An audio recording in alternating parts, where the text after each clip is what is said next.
Hello my beautiful people, nizere ko mumeze neza, nizere ko muri amahoro, nizere ko Nyagasani akomeje kubarinda aho muri hose, haba mu gihugu, haba ku mpera z'isi, aho muri hose mwumva ururimi rw'ikinyarwanda. Ndabasuhuje, ndabaramukije, mbifurije amahoro y'Imana. So sinzi rero nkuko mubibona, ndizera ko inkuru nziza yamaze kubageraho. Aka kanya ubu tuvugana Sano Sport Channel mwari mumaze igihe kinini cyane mubinsaba, kora YouTube channel yawe, turashaka kugushyigikira, turashaka kugusapotinga. So guys, the wait is over. YouTube channel namaze kuyisohora, yamaze kugeraho kuri YouTube. Munyaruke mugende mukore subscribe, mukore like, mukore share, mwereke inshuti zanyu, munshyigikire kugira ngo tujye tubana mu buzima bwa buri munsi. Murabizi ko nge na siporo tumeze gutya, nge namwe n'urukundo. So ntago mbatindira rero ukimbona hano muri ibi bice, muri izi area, uhita ubibona neza ko turi kuri Kigali Pele Stadium, ahagiye kubera umukino ugiye guza ekipe ya APR FC na Etincelle. Ni umukino w'ikirarane wagombaga kuba wabaye kuri journée ya kabiri, ntibyakunda kubera ko APR yari iri mu mikino mpuzamahanga cyangwa se imikino ya CAF Champions League. Uwo mukino urasubikwa. So uyu munsi rero nibwo Rwanda Premier League yababwiye ko bagomba kuwukina mu kanya.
Les gens qui sont derrière, je ne suis pas quelqu'un qui se son doigt. J'ai une trentaine d'années d'expérience avec tous les titres que j'ai eus, avec le Champions League que j'ai eu, avec le Wydad et ainsi de suite. Donc moi, quand je lis une critique, je sais qui l'a écrit et qui est derrière. Moi, je connais. Et même la paix le connaît. Nous, on a un projet dans le futur. C'est ça ce que je voulais, le message que je voulais transmettre à ceux qui veulent la défaillance de l'équipe APR. Voilà, c'est mon dernier mot. Et pour les journalistes, mon portable est ouvert.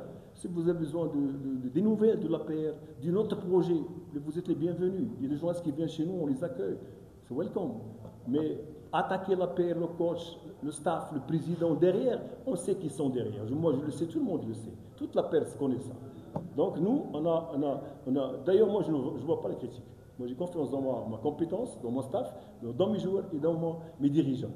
Et Inch'Allah, on améliore nos capacités technico-tactiques pour le futur. Et voilà, merci. Ok? Reka dushimire mukunzi Imana, match yarangiye nta muntu yavunitse mu mpande zose. Ukina na APR ntabwo uza ufite ibintu byinshi, urumva, uje gushaka inota ryawe urigumane hanyuma ushake intsinzi. Ibitego badutsinze ntabwo ari ibitego twabaye kado, ariko mu mupira ziriya rero zibaho. Ubona ekipe nkuru zituruta barakora rero, niyo mpamvu barya bakoze rero ntabwo nabasohora. N'abajene baracari jene dushaka dushireho imbaraga, urumva ntabwo wamukuramo yatumuto. Twabibonye ko bakurije, turakina turagombora, ariko tufite ikibazo cy'abasatiriza imbere. Icyo turagifite, ngira ngo turimo kugikorera muri iyi minsi iri imbere, peut-être muri janvier bazaba baje bakina. Turata ibitego kwa kundi peut-être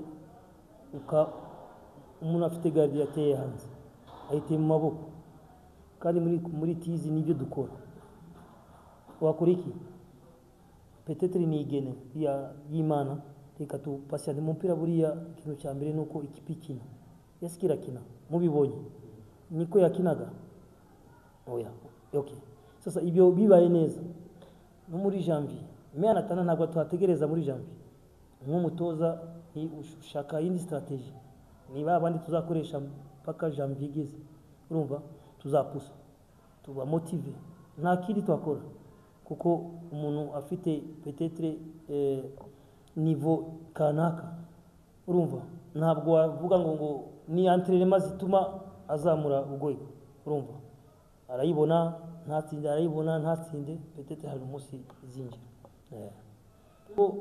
mu kuza icyo kibazo cyari gihari icyo nakoze no kubashira muri moodi nkabashira dukina umupira urumva nkakora ikintu kitwa kubaha confiance n'abapeti bakina umupira warebye abajene nibo benshi urumva ntubure byose ntubure insinzi ubure n'abajene uzamura wabonye uriya numero 6 nasanze yatafite na carte wamubonye numero 6 akina hagati hagati nubwo bwa mbere nubwo kanga yakina ariko naje nta carte afite da lisansi afite can imagine aho hageze ni match nk'iya pe buriya abantu abakinyi beza tubabona match ya pera afite ubwoba can imagine akinyi gutya nka ligi yose ubwo mu Rwanda muzabamo office kubona numero 6 ari mwiza ni equipe nationale y'Iwanyu urumva sasa intego ntutubure byose tuzamure basa abapeti baze ndabizi ko bizaza tu umupira buriya nta kintu kihisha mu mupira oya ibyo ukora nibo uzabona nimba dukina neza tuzabona intsinzi tu peut-être iminsi ntiragera kuko uzirebye amanota izindi zifite uno munsi dufite arindwi next game tutsinze ni 10 abandi ni 11 12 tayari tuhageze je ntabwo bamfite n'ahandi nacyo shakaba batatu urebye aho equipe amanota icyo nzi gusa ntabwo yakinaga gutya ushaka ubyemere ushaka ubyanga ariko ntabwo yakinaga gutya niba kubwira akazi k'umupira ntabwo bakira muri chambre ngo ndihishe oya ni ku kibuga urebye ingene yakinye ni match zose dukina gutya ariko igitego kukibona ni ibibazo sasa nimba afite umuntu afite ubushobozi kanaka ahageze ntabwo icyo kora wewe uramura ama exercice ukamumotiva peut-être ntabwo ari we ashaka ko atera hanze urumva nk'ibitego bino munsi urebye apere okazo zingaye bawe ubazi nayo twabahaye sasa ya ereri men zibaho mu mupira ntabwo ari twebwe gusa hari abandi bakora ibyo mu gardien ashaka gucenga bakamunga ku mupira bagatsinda ariko je icyo nishimiye nuko progression irimo kugenda neza ntago wabona progression ubone n'intsinzi ni ibintu bibiri bitandukanye urumva sasa equipe si umeze neza ebana mbeze neza mwana wa mama etense turayikubise urumva neza icyambere n'amanota 3 abantu bari kuvuga ngo turi gutsinda ngo bike twamaze nabo bazabitsinde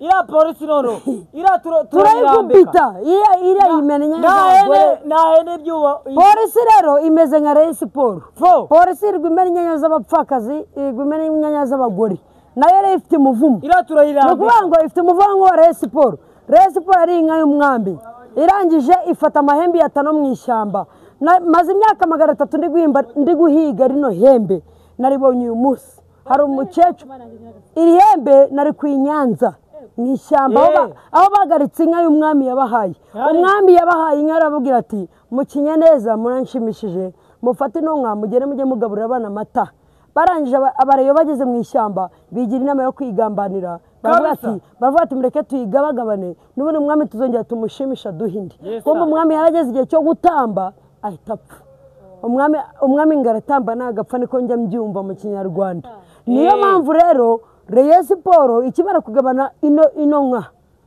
iri hembe rikuye mu ishyamba rya Nyanza ari umukecuru nyoboye hatuye mu mwaka 500 ukumva neza uyu mukecuru ngo nimba yari wo ku Rwanda rwabugirira rwabugira turayishaka ngo yari ukurwara Rwabugiri ngo no kurwaba izandabirya ku itariki polisi iyoboye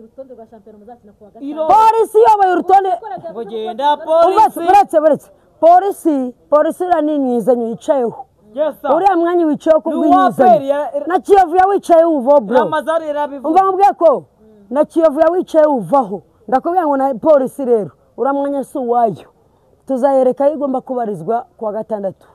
Ibihe byiza abakunzi ba Sano Sport Channel nk'uko rero mubibona turi kuri stade Kigali Pele ahahoze habera umukino wahuje equipe ya APR FC na Etincelle.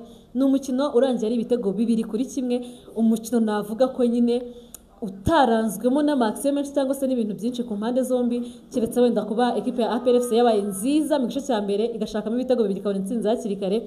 Mu gice cya kabiri umutoza Taleb yagarutse ameze nk'umuntu navuga ngo uri kwireserva, yajya akora remplacement zo kwireserva, agenda akuramo abakinnyi be ashyiramo abandi, akuramo Amadusi, akuramo ba William Togwi, akuramo Jibril Watara. Byagaragaraga ko yari yabashyizemo kugira ngo batsinde kare bize kuza kumufasha kurekipera abandi bakinnyi azakoresha muri weekend kuri match ya polisi. Murabizi ko APR muri weekend bazakina na polisi umukino ukomeye cyane. So rero byatumye equipe ya Etincelle nayo iba dominemo gakeya, iza kudominatinga igerageza kureba uko yabona gutsinda equipe ya APR, ibasha kwibonamo igitego kimwe, match irangira ari 2-1. So guys, nta bintu byinshi rero twababwira, nta busobanuro byinshi twababwira. Dufite amajwi y'abafana uko babonye umukino, dufite abatoza uko babonye umukino.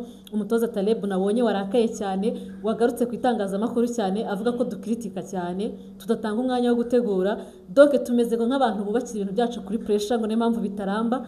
Anasaba abanyamakuru ko aho kugira ngo mutangazeho inkuru y'igihuha idafite aho ihuriye n'ukuri, mwandikire cyangwa se umusabe kuvugana nawe ngazajya baha appointment. Ngo niyo mpamvu ngo APR yamuhaye akazi ni ukugira ngo akore n'itangazamakuru babane mu mahoro. Ngo ariko ngo ibyo kumukritika cyangwa kritika ubuyobozi bwe nago kuri we abibona nk'ibintu biri professional. Ubwo rero nyine muraza kubibona muri interview yabyivugiye. Nyuma ni Masudi Juma watuganirije ko uwe ku giti cye ari kugerageza kurema icyizere abakinnyi ba Etincelle, ndetse ngo ari kwikorera impano u Rwanda ruzifashisha mu mikino mpuzamahanga mu Mavubi. Donc maradukorera ngo ba Jaberi basyaza, ngo nabaruboneka, ngo naba Haruna Niyonzima bandi. Rero urumva ko nibyo abatoza bagiye batangaza. Ni umukino rero nyine urangiye ibitego 2-1 bifashije APR kwitegura neza game yo muri weekend. Ntekereza ko uzaba umukino w'ishiraniro, irasabwa gutsinda polisi kugira ngo iyisatire. Polisi nayo niba uyu mwaka ifite gahunda irasabwa gutsinda equipe ya APR kwa gatandatu kugira ngo ipfe kongeramo ka difference k'amanota makeya, kuko haracyari kare, turacyari muri fazari. So guys, rero nyine nkuko nababwiye ndi kuri Sano Sport Channel, mukomeze munyere ku rukundo, mukande subscribe, like, share, mubwire inshuti zanyu, mubwire bagenzi banyu, muze mu supporting. Nje turi kumwe muri sport naho ku munsi w'ejo tureba Al Hilal na Gasogi. Al Hilal yaratsinze yanganyije na Central Popo yo muri Congo. Gasogi United nayo murabizi ko yatsinze. Reka tuzabe ku munsi w'ejo ninde uzegukana amanota 3 muri Championnat Rwanda Premier League. Umugoroba mwiza, Imana ibarinde, hasta la vista.